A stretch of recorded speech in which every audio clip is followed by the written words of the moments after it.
एक गरीब लड़का पंकज था। वो बहुत ही गरीब था। सड़क किनारे उसकी एक छोटी सी दुकान थी। उसमें वो गन्ने का जूस निकालता था। एक दिन उसकी दुकान के आगे एक बस रुकती है। ओ जूस वाले भैया, जरा गन्ने का जूस तो पिलाना। तभी बाकी लोग भी उससे जूस मांगने लगते हैं। बस में बैठे सभी यात्रियों को तो तुमने जूस पिला दिया। अरे क्या हमें नहीं पिलाओगे गन्ने का ये जूस? हाँ हाँ, क्यों नहीं साहब, मैं अभी ताजा ताजा जूस पिलाता हूँ। लो, बातें करते करते जूस भी तैयार हो गया। ये लीजिए जूस, और बताइए मेरे गन्नों का जूस कैसा लगा आपको? जूस तो वाकई बहुत ही बढ़िया लगा। क्यों साथियों? बिल्कुल सही बोले मालिक, मुझे तो और पीना है ये जूस। मुझे भी पीना है और जूस, इतने से मेरा कुछ नहीं हुआ।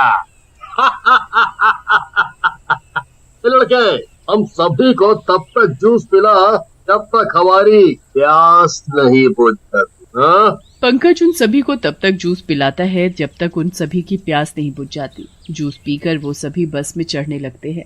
साहब, जो आपने जूस पिया है उसके पैसे तो देते जाइए, आपके पूरे 200 रुपए बनते हैं। ओ बावले, तुझे पता है तू किससे पैसे मांग रहा है? ये तेरे ही नहीं, पूरे सितमपुर के साहब हैं। इनके आगे सब सिर झुका कर बात करते हैं, सिर उठा कर नहीं। जान प्यारी है तो चुपचाप चला जा वापस। मुझे कुछ नहीं पता, मुझे मेरी मेहनत के पैसे चाहिए, बस दीजिए मेरे पैसे।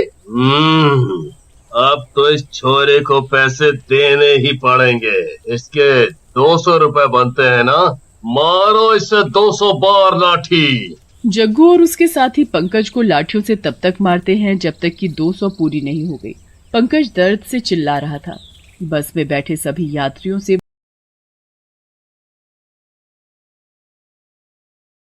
वो मदद मांग रहा था, पर उसकी मदद के लिए कोई भी आगे नहीं बढ़ा। अरे भैया, इन गुंडों से जान बचानी है तो अपनी बस को यहाँ से लेकर चलो जल्दी। अगर ये गुंडा इस बस में दोबारा चढ़ गया तो जूस वाले की तरह हमें भी पीट डालेंगे। हाँ। यात्री की बात सुनते ही ड्राइवर तेजी से अपनी बस आगे भगाता है। वहाँ पंकज बिल्कुल अधमरा हो चुका था, मार खा खा कर। मिल गए थारे को पैसे? हाँ, बड़ा था पैसे मांगने। छोरो, ऐसे उठाकर खाई में फेंक दो। जो थोड़ी बहुत इसके शरीर में जान बची होगी वो भी चढ़ी जाएगी खाई में जाते ही। जग्गू के साथी पंकज को उठाकर खाई में फेंक देते हैं। हाँ, अब यह बस कट गई।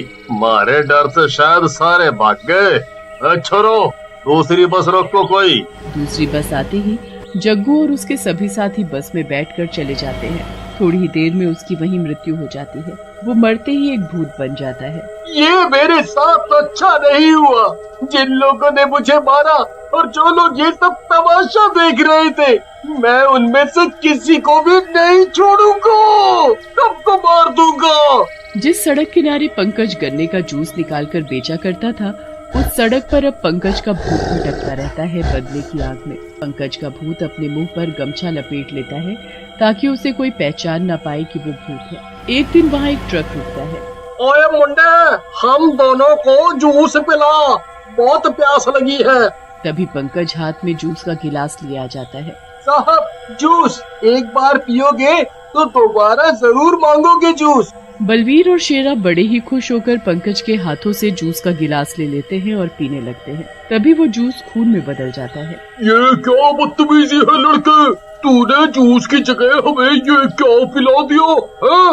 रुक जा, आज ये मेरे हाथों से मरेगा।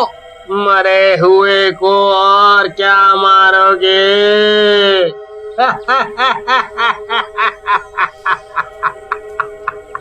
इतना बोलते ही पंकज अपना चेहरा उन्हें दिखाता है। ओए भूत भूत भूत, रे मर गया, भागो, ओए भागो। जो तुमने अभी जूस समझकर पिया है वो जूस नहीं, खून था।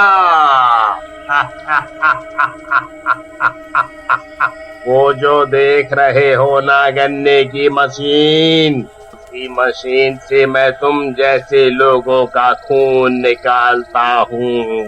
अब तुम्हारी बारी है। वो दोनों को गन्ने की मशीन में लिटाकर उसे चला देता है। दोनों का वहीं कचूमर निकल जाता है। एक दिन भूत गन्ने से जूस निकाल रहा था, तभी उसे सामने से एक बस आती दिखाई देती है, पर वो बस बिना रुके ही वहाँ से सीधी चली जाती है।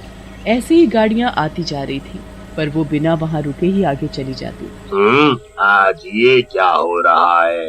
अगर मेरे गन्नों का जूस कोई नहीं पिएगा तो मेरा बदला कैसे पूरा होगा? भूत पूरी सड़क पर नुकीले पत्थर बिछा देता है। तभी वहाँ से एक बस गुजरती है। तभी अचानक बस में पंचर हो जाता है। लो, एक टायर माता पंचर हो गया। अब क्या होगा? क्या हुआ ड्राइवर साहब? ये बस कैसे बंद पड़ गई? सभी लोग बस से उतर जाइए, क्योंकि बस के टायर में पंचर हुआ है। वो देखो, गन्ना के जूस की दुकान, वहाँ जाकर ठंडा ठंडा जूस पियो, तब तक हम टायर बदल देता हूँ। ये तो कमाल ही हो गया। इतने सारे लोगों का जूस निकालने में तो बहुत ही मजा आएगा। भाई, जरा सबको जूस पिलाओ भाई। ठीक है साहब। पर अब मैं गन्ने का जूस नहीं, इंसानों का जूस निकालता हूँ इस मशीन में। भूत उस यात्री को उठाकर गन्ने की मशीन में फेंक देता है। वो यात्री वहीं मर जाता है। बाकी लोग भूत को देखकर बहुत डर जाते हैं और इधर उधर भागने लगते हैं। भूत सभी को एक एक करके मार देता है, कुछ को खाई में फेंक देता है, पर दूर खड़ा ड्राइवर सब देख रहा था। वो डर के मारे पैदल ही वहाँ से भाग जाता है। भागते भागते उसे एक ढाबा दिखाई देता है। वो वहीं जाकर रुक जाता है। उस ढाबे में जग्गू और उसके साथी खाना खा रहे होते हैं। तभी जग्गू ड्राइवर से पूछता है, अरे क्यों लिया? ऐसे क्यों आप रहे हो? रात डरे हुए भी लग रहे हो बहुत। क्या बात होली? वो भूत। हाँ, हमने भूत देखा वहाँ। उसने हमारे सभी यात्रियों को मार डाला। हम बड़ी मुश्किल से अपनी जान बचा कर आया हूँ। अगर तुम्हें हमारी बात पर यकीन नहीं है तो तुम खुद ही जाकर देख लो। वो जूस की दुकान पर तुम्हें भूत जरूर दिखेगा। जूस की दुकान? उस जूस की दुकान पर तो कुछ दिन पहले हमने एक जूस वाले को मारकर खाई में फेंक दिया था। चलो रे सारे मेरे साथ, देखूं कौन सा भूत पैदा हो लिया वहाँ। आ जाओ रे। जग्गू और उसके साथी जूस की दुकान पर पहुँचते हैं। भूत अभी भी अपने मुंह पर गमछा लपेटे हुए था। यहाँ तो कोई भूत वूत ना है। अच्छा रे, तूने यहाँ किसी भूत को देखा है क्या? भूत अपने चेहरे से गमछा हटाता है।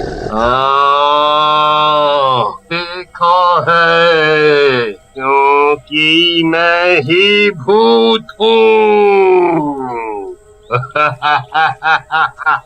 आखिर तुम सब मेरे पास आ ही गए। तुमने बहुत इंतजार करवाया। ये तो सच में भूत है मालिक। मेरी मानो तो चुपचाप भाग चलो यहाँ से। बिना जूस पिए तुम कैसे जा सकते हो? ये लो जूस, पियो इसे। ये जूस नहीं, खून है। हम ये खून क्यों पिए? उस दिन तुम सबने मुझे मार मार कर मेरा इतना खून निकाला कि मैंने दम ही तोड़ दिया, और फिर तुम लोगों ने मुझे उठाकर इस खाई में फेंक दिया। कौन है तू? मैं वही जूस वाला हूँ, इसके जूस के तूने 200 रुपए नहीं दिए थे। मरने के बाद मैं भूत बन गया हूँ, और मुझे मुक्ति तभी मिलेगी जब मैं तुम सबको मार दूंगा। जग्गू और उसके साथी बहुत डर जाते हैं। तभी भूत एक एक करके सभी को गन्ने की चलती मशीन में फेंक देता है और मर जाते हैं। भूत को भी मुक्ति मिल जाती है।